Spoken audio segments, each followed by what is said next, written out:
going on, everybody? Thank you for joining me today on my crash course. First and foremost, I just want to thank everybody who joined me here today. Obviously, there's a ton of things you can be doing. So I'm going to do my part. I'm going to create some value. I'm going to share some things with you, hopefully, that you didn't know before. And at the end of this video, what we're actually going to do is we're going to do a call to action.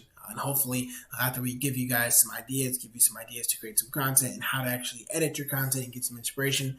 Today, you're going to create your first reel, put yourself on camera, or today you're actually going to make a post on your Instagram that you've been delaying. So let's go ahead and dive into it. First up here, if you've been on my Instagram page before, you've seen me talk about this app or this platform. This platform is called CapCut. So what I use CapCut for is I actually use CapCut to edit my reels on Instagram. I use this for all my reels. If you go back on my Instagram page, all my reels have been edited through CapCut. And I'll tell you real quick what I like about CapCut is CapCut is free, right? Everybody likes free. But more importantly, it has a lot of tools that I can utilize. And most important probably to me is that it auto updates to be relevant. So Instagram and social media and all these other social media platforms are constantly changing. What's trendy today is not going to be trendy tomorrow. What was trendy yesterday is not going to be trendy next week. So CapCut is always updating things to make sure that you get the most trendy audio or the most trendy voiceover or anything like that can be the most trendy. That way your videos are going to do the best if you use this platform here. And also there's no watermark. A lot of these other free videos they have, or free editing softwares have watermarks on their page. So CapCut doesn't have any of that, and you can actually do a ton. So CapCut actually utilizes some AI tools that they can do, and I'm not going to go into too much detail now. We'll go over that here in a second. But let's just dive into some things we can actually do to get CapCut. So first things first, once we come into CapCut, we're going to actually upload our video we want to do. So obviously you can see here I just have my video that I created, so we can all look at me. First thing I'll go over is if you've ever seen those videos that look really zoomed in, or maybe they're really zoomed out, or maybe they just don't look right. Maybe they're cut off on the side or whatever. It's because it wasn't formatted correctly. So the first thing CapCut is going to have you do is format it correctly. We're just going to stick to YouTube because that's what we can see the easiest when we're doing it on desktop. Oh, and this also has a mobile app. So, and honestly, I found the mobile app to be a little bit more convenient. So you can use a mobile app or on desktop today, but keep in mind it does have a mobile app. But we can format our video to match whatever platform we're going to post on. So TikTok, you can actually see what it's going to look like if you post it on TikTok. So you can see all this other stuff here. And on your phone, it's going to show you some other stuff like Facebook and Instagram. But today, obviously, we're just going to stick into YouTube because we get the full screen there and we can see it. But just wanted to show you that really quick. So once we have added our video here, you can see. Hello again, everyone. This is Brian.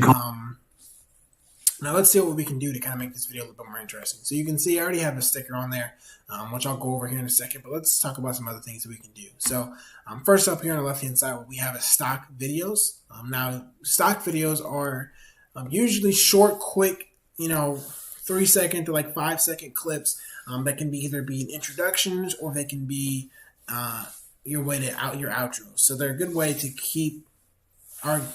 it's like a hook to get somebody initially interested in your video, and you can use it. So if you've seen my page, I've utilized some of these before. You can see some of these are even a little longer, but you can see they're just stock videos that you can utilize. Now, do I use them a ton? No, but some of this stuff can be funny if put in the right spot, or even entertaining if you put them after like a blooper in your video. You can maybe add like a blooper tag or a blooper transition or whatever. So stock videos can be interesting if you've done and used the right way. I would definitely play with these a little bit to see which ones you like. Next up, we have audio. So obviously, the audio of your video is going to be more important, or just as important, I'll say, as the context and the content of your video. I mix those two words here, but the context and the content of your video, the audio is going to be just as important. And that's just the way social media works nowadays. If you have a trendy audio in your video, and even if the video is not that good, it's going to do better as opposed to having no trendy audio at all.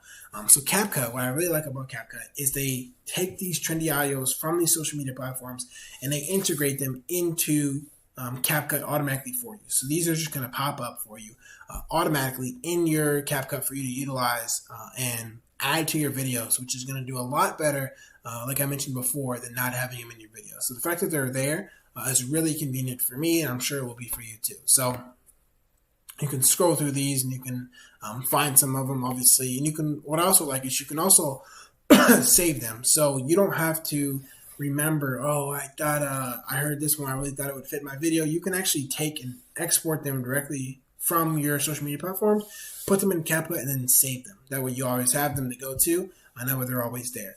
And music is also really good. Again, they take the trendy music from these social media platforms and they add them into CapCut. So like I mentioned before, audio is great. I would definitely scroll through some of these, see which ones work. You can add them to the background. So sorry if that blew your eardrums out, but you can add these and they come down here at the bottom, and you can move them and you can play with them to fade them in or fade them out.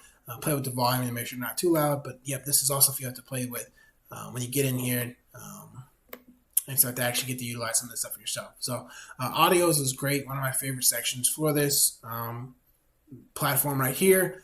Not my favorite, because my favorite is going to have to be text. Now, if you ever seen those videos where, well, I'm sure you have, where the video is transcripted all the way at the bottom, or color and they have the words are color coded all the way through. So a lot of individuals think you actually have to do that manually. CapCut actually utilizes some AI platforms where you can actually add a transcript of your video all automatically. So that's actually, let me just show you real quick. So as you can see, there's no transcript on this video. There's no words at the bottom. When I click create here, it's going to create captions for the entire video. So it's a 4-minute video. Let's go ahead and guess how long it takes for me to create captions for this entire video. So if I click this, let's see. Oh, that took a second. Well, what was that? 1 or 2 or 3 seconds? So it didn't take long. And this whole video has been captioned now. So your whole video has captions now. You can see all 4 minutes has captions now. And you can see that it's transcripted to actually match whatever we're saying in the video. So I would definitely scroll through this to make sure everything is spelled correctly. But majority of the time, the grammar and the spelling is done correctly as long as you speak clearly enough. So this has been great. It's a huge time saver, as you can imagine, versus adding them all manually. What I also like about it is you can actually edit these. So it doesn't have to be exactly what's here. You can actually edit these to be color-coded or color-coordinated to actually the video. So I have an orange emblem here. Let's maybe make the words orange, and let's maybe make them a little bigger just so it's easier to see. So as we can see here, now I have orange words, and I have them a little bigger for somebody to see. What's also good is it's edited the whole video, so you can see actually everything here has been edited to be orange and to be a little bigger for people to see. So that is definitely my favorite part of CapCut, is adding those transcripts to the bottom of the screen. Sometimes, I don't know about you, but sometimes I'm scrolling through social media and I don't even play the sound. I just read the words. So that has been great for me to actually utilize on CapCut. And there's some other things here on the side, stickers. Again, you can see I have my sticker here with Northwest. You can put your own brand and make it 3D and hollow to the background. That way it doesn't cover anything up. You can do some subscribe stuff or follow me stuff. You can also you can do a ton on here. And again, you have to kind of play with some of this stuff. You have to scroll through and see what you like, because what I like you might not like, but this app will have it all for both of us. So I would definitely get in here and see some of the things you might like. They have some effects here if you want to edit the effects of the video. Maybe you want to add a glow, right? You want to make your video look a little nicer. So you want to add a glow to the video. So now me and Brian, we look great now. So there's a ton of different things here. And again, I'll repeat myself one more time. Just kind of scroll through some of the stuff you like, see what you like, and see what works for you in your video, whatever the content of your video is. So I really like that stuff. Transitions are obviously great. Now, if you want to add a transition to the video, you come up here and you click on the video and you can add a transition there. But if you want to add a transition in the middle of the video, and transitions are really great for intros of the video and outros of the video. So if you want to add a transition there, go to media and add one there. But if you want to add one in the middle, what you'll do is you'll click on the video, you'll split it. So what you'll see once I've split it, these are two separate videos. Now it was one video, now they're split. They're two different videos. And what I'll do is I'll add a transition between the two. So let's do Black Smoke. So as you can see, if I let it play here for a second, hopefully this, well, actually I'm just going to go back and forth. As you can see, now there's a transition between these two segments of the video that goes all the way through. So transitions are great, keeps your video entertaining, especially for longer form content. I would definitely add some transitions in there. Obviously I don't have a recording background, but I think the producers or the stat, something I read somewhere. Usually, if you can change the cut of your screen or change the angle of your screen every 6 seconds, so it keeps people entertained. And as we grow as a society, our attention spans get lower. So I think some transitions there to keep people entertained will be great. So, like I said, there's a ton you can do with CapCut. I've tried to go over most of it. I couldn't go over all of it, but hopefully you can get in here and you can play with it, and you can utilize some of the things that CapCut has to offer. So let's go ahead and dive into Canva. So I'm sure of everybody's probably heard of Canva or even maybe used Canva. But what Canva is actually a platform that I use personally to mostly create. I either use it for inspiration, or you can use it to create some postcards or flyers or brochures or infographics, things that like are PDF like, and you can use Canva actually for inspiration. So these are all templated. I do have the paid version, but for now we're just going to go over the free stuff you can use for Canva. So you can utilize all the stuff that they give you templated. What you can do is you can actually customize this template to be your own. So you can add your own pictures, your own property if listed, or your own face. So these are a ton of different ways you can utilize Canva, and Canva is really good because it's templated for the most part. So you don't have to actually get in here and change a whole bunch of stuff. Most of it's going to be where you have to just change a few things and then make it match. So Canva is great for creating projects, and what's more important is you can actually save them down here. So you can see this is what I created, and it's been saved. Now obviously I don't want to save that, but you can save them down there, and as you can see, you can scroll through some of the stuff that they have here. So brochures, presentations. Canva does video too. Personally, I really like CapCut over Canva, but you can also look at that if you should choose. You can create your logo on here. You can do your resume. If you can do your Instagram story. So I would definitely utilize Canva, if not for inspiration, or if not for actually creating real content that go on your page, informational content maybe about the market that you want to just put out in text. I would use it for inspiration because it's definitely great for that too. So I would play with Canva. Again, most of it is templated, so it shouldn't be too difficult to navigate through. I am going to do a full breakdown video of Canva and how to get in here, but for today, I think you should just play with it a little bit. That would be some homework, is to play with Canva and see what you like and see what you can create some templates of. So last up, you can see here, I have Instagram captions. So we talked about the content of your video is important. Obviously, the context and content of your video is important. We spoke about how important the audio is. And next up on the list is definitely going to be your Instagram caption. You've heard me talk about this a lot of times on my page. Personally, I think AI is the future, whether I like it or not. So I actually utilize what I can in AI. And as you can see here, I spelled emojis wrong, but ChatGPT still picked it up. So you can see, I told ChatGPT, write me 5 Instagram captions for my video about creating good social media content. It spit out 5 Instagram captions in seconds. I didn't have any emojis, so I told it to add emojis. It added some emojis. Well, I told it to add emojis, kind of, spelled it wrong. But I told it to add emojis, it added emojis. I want them to be a little longer, a little bit more engaging, so they made them a little longer. So,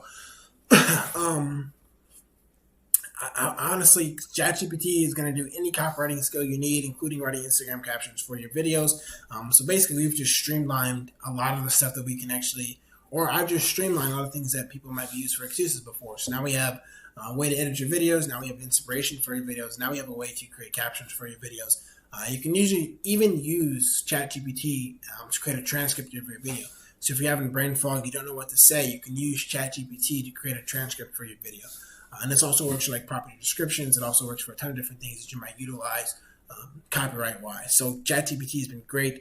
I would definitely use it to create some of your captions, if not for creating your caption directly, if only for a layout. And, if you just need some ideas. Sometimes, like myself, I don't know what to write for Instagram captions. So if I can just get some ideas and make it personal after that, that'd be great for me. So that's always been great for me. So we went over some things that you can actually use to edit your content. But now I guess the next question is what to create content on. So I just came up with 5 quick tips. You can obviously create content on a ton of different things. Social media is your domain. It's whatever you want it to be. But if you need some 5 quick tips to create your video today, that's my goal, is to create some videos today. 5 quick tips I would give is local geotag. So let's say you're at a popular downtown coffee shop.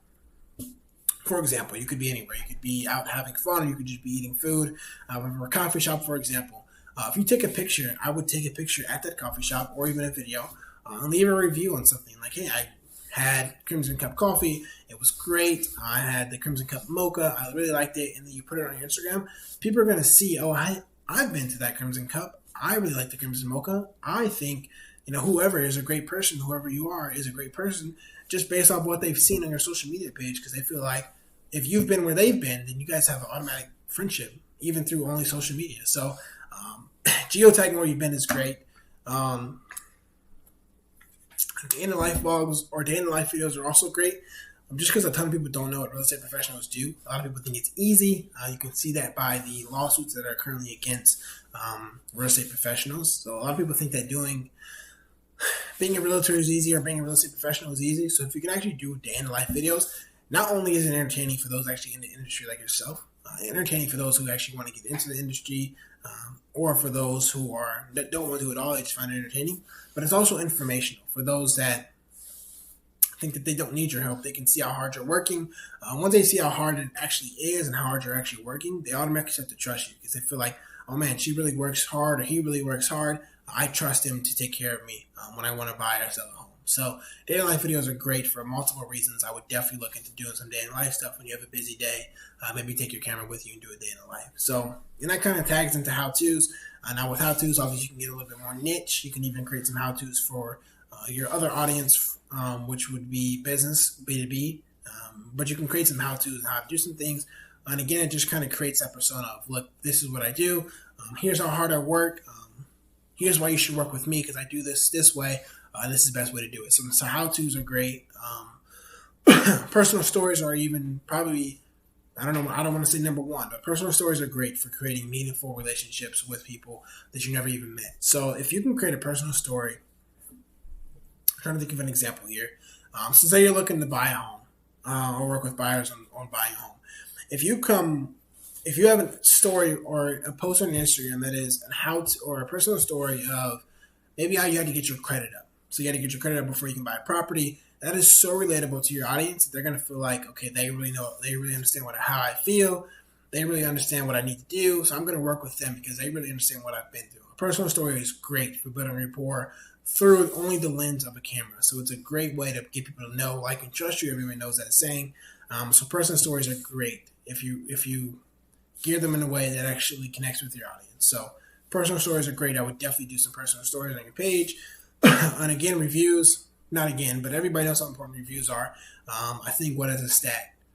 93% of people look at reviews. I think it's a stat on that before they make a purchase online. So that's either a service or a product. So I would definitely get some reviews on your page or some reviews on your social media content that people can see that you just don't believe in yourself. Other people believe in you too. So those are 5 quick tips. I know this video was kind of long, but I appreciate everybody for watching if you watch all the way through. So my homework to you today would be to download these 3 apps on your phone or even get them on social or get them on your computer. And today, create your first reel, create your first post, create something that you've been delaying. If you're afraid of video, get on video. If you have a post that's been in your mind for a while, but you haven't posted it, create a post and post it. So that's my homework for you today. I hope everything in this video is useful for you guys. Again, thank you. And I look forward to seeing you in my next crash course.